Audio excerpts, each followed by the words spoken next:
Չէ, ճիշտ չի։ Թե իրականում ինչ կա դրա մեջ չեմ կարող ասել, բայց հայ ազգին աշխարհում ճանաչում են շատերը որպես Սամվել Կարապետյանի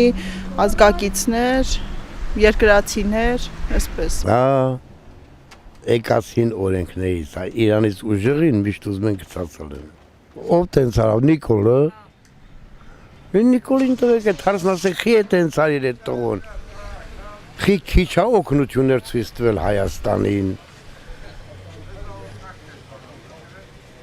Ժողովրդին քիչ օգնություն է ցույց տվել։ Խի մի խոսքի համար բանտարկում են։ Ես էլ եմ խոսում, կարող է կանես ծերնես KGB-ից կապեն տանեն։ Հա, բայց խոսքի ազատություն է վերջը։ Հիմա էլես են ժամանակները չի, հիմա խոսքի ազատություն է։ Սահմանադրական օրենքներից պիտի ժողովուրդը օգտվի եւ վերջ։